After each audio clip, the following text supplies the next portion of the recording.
राजधानी रायपुर के टिकरापारा संजय नगर इलाके में तेज रफ्तार कार ने साइकिल में सवार नाबालिग को रौंदा। मृतक बालक हाकर का काम करता था। सुबह साइकिल से पेपर डालने निकला था, तभी तेज रफ्तार कार ने ठोकर मार दी। घटना में नाबालिग की मौके पर ही मौत हो गई। घटना का सीसीटीवी फुटेज सामने आया है। ये पूरा मामला टिकरापारा थाना क्षेत्र का है। पुलिस ने आरोपी को गिरफ्तार कर लिया है। सर, टिकरापारा थाना क्षेत्र में एक बच्चे के ऊपर गाड़ी चढ़ने का मामला आया था, क्या कुछ मामला है पूरा?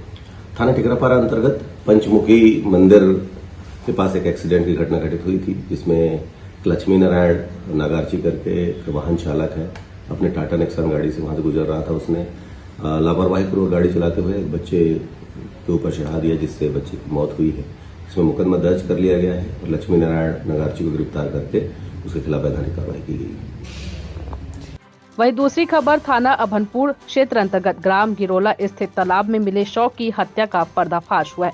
हत्या की घटना को अंजाम देने वाले 2 आरोपियों को गिरफ्तार किया गया है। थाना अभनपुर में मृतक गिरधारी रात्रे की गुमशुदगी की रिपोर्ट दर्ज थी। आरोपियों ने 4 दिसंबर को गिरधारी रात्रे की हत्या की घटना को अंजाम दिया था। ये पूरा मामला, ये हत्या का कारण प्रेम संबंध था। आरोपी हेमलाल साहू की बहन से मृतक गिरधारी रात्रे का प्रेम संबंध था। साक्ष्य छिपाने की नियत से आरोपियों ने शव को तालाब में फेंका था। आरोपियों को गिरफ्तार करके उनके कब्जे से घटना में प्रयुक्त चाकू को जब्त किया गया। शव मिलने के चंद घंटों के भीतर आरोपियों को गिरफ्तार किया गया।